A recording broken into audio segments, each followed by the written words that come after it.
नमस्कार माझ्या सर्वांना, मी शिवानी. गावाकडच्या स्वादमध्ये आपलं खूप खूप मनापासून स्वागत आहे. तर आज मी तुमच्यासोबत शेअर करणार आहे खोव्यापासून बनणारी मिठाई, जी बनवायला सोपी आहे आणि खायला पण टेस्टी आहे. तर कमी साहित्यामध्ये आणि कमी खर्चामध्ये बनवायची असेल ना, तर ही रेसिपी बनवून बघा. खूप मस्त बनते आणि जास्त झंझटचं पण काम नाही आहे, झटपट बनणारी आहे. चला तर सुरू करूया आजची रेसिपी. त्यासाठी काय करायचं, अर्धा किलो मी खोवा घेतलेला आहे, त्याला बारीक किसून घेतलेला आहे.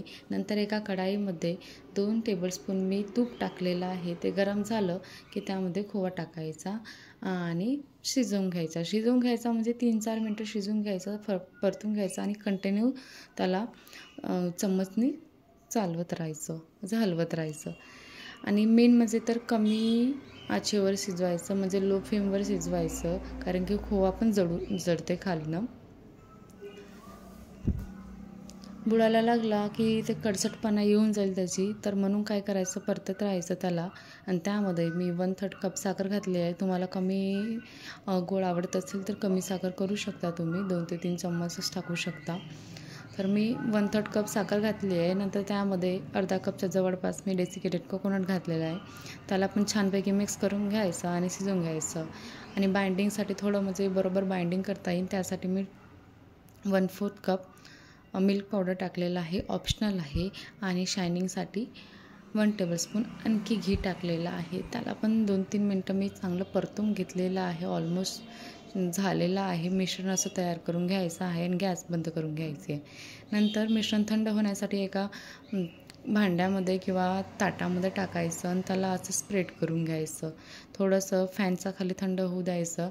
थंड झालं की त्याचा आपल्याला 2 पार्टमध्ये डिवाईड करायचं आहे. त्या अगोदर मी तुम्हाला दाखवते की बाइंडिंग बरोबर होत आहे की काय. बघा अशा प्रकारे गोळी तयार होत आहे.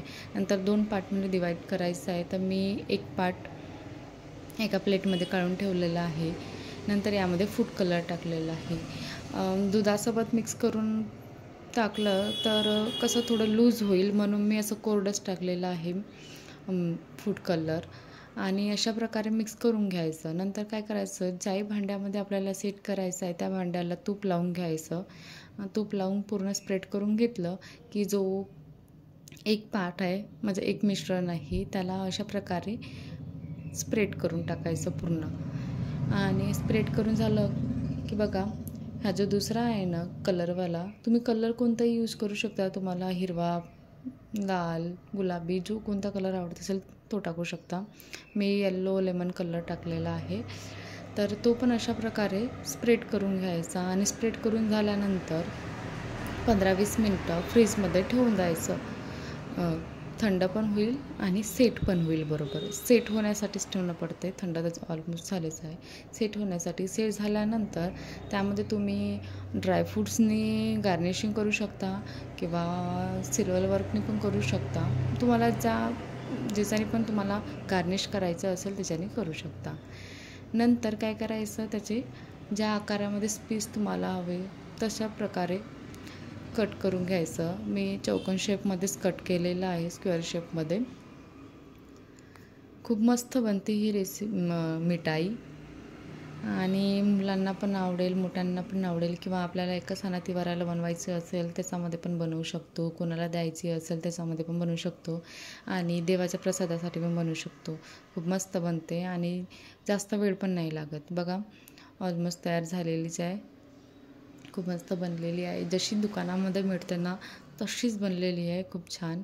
बघा किती छानपैकी टेक्स्चर आलेलं आहे. बनवून बघा तुम्ही पण.